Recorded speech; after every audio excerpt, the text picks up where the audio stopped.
2005 was this incredible celebration of the 100th anniversary of Einstein's miracle year, in which he wrote 5 groundbreaking papers when he was 26 and he was unknown and so forth. The powers that be in Denver came to the Colorado Chamber Players and said, "Can you do something with music?" And they said, well, you know, Einstein played the violin. He was an amateur musician and he really loved Mozart. And so they said, you know, "Can you do something?" And I said, "Sure." I'm a violinist. I've played in New York City Opera for more than 20 years. I had written poetry all my life. You know, when I was sitting sideways to the audience playing the violin, I always kind of wanted to turn and face the audience and start talking to them. And now I get to do that. Here's all I need: my books and my violin. The form of alternating narration in poetry and prose with a movement of music is a lot of fun. The poems are surrounded or lead into different types of different pieces with different feels and different dynamics and tempos. And Mozart didn't know Einstein, but Einstein knew Mozart in a way. He said that he could sometimes solve problems that he was having trouble with. He would sit down and play and answers would come to him.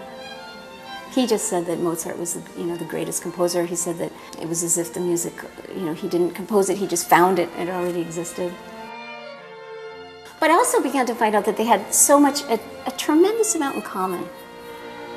Besides being mavericks and sort of outsiders in their ways. There were strange coincidences. They both had a sister that they were very close to in the early years. They both had 2 sons that survived. They were both so funny and so goofy at times. There was a sort of a playfulness about the 2 men that helped to get rid of some of the intimidation factor of all this genius. And Einstein said, "This ether theory is lame."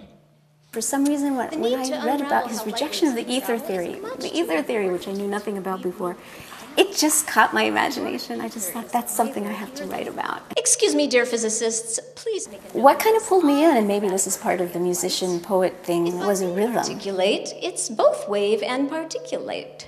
And it's a little bit maybe hard to hear because I play around with it a lot, but that's the underlying pulse. It's a playful sound, it's a playful meter, and it can be challenging even to try to put something a little bit more lyrical or poignant into that meter.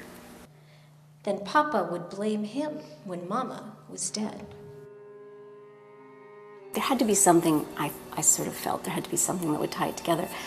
And what did this for me, I think, was this one quote that I came across in Einstein's kind of mini autobiography that he wrote at the end of his life about gratitude to the great men of the past and their insights, which he considered his friends. They were the friends that could not be lost. That was true for Mozart as well, although Mozart was also known for saying terrible things about people he didn't admire. The quartets are from a set of 6 dedicated to Haydn. Mozart had this wonderful relationship with Haydn. He says to Haydn, "Here they are, beloved friend, my 6 children." So there's gratitude there. I mean, I can't, predict how people will view the piece or what they'll take away from it. But, maybe it'll make them think a little bit about this idea of friends of the past. Who are their friends of the past?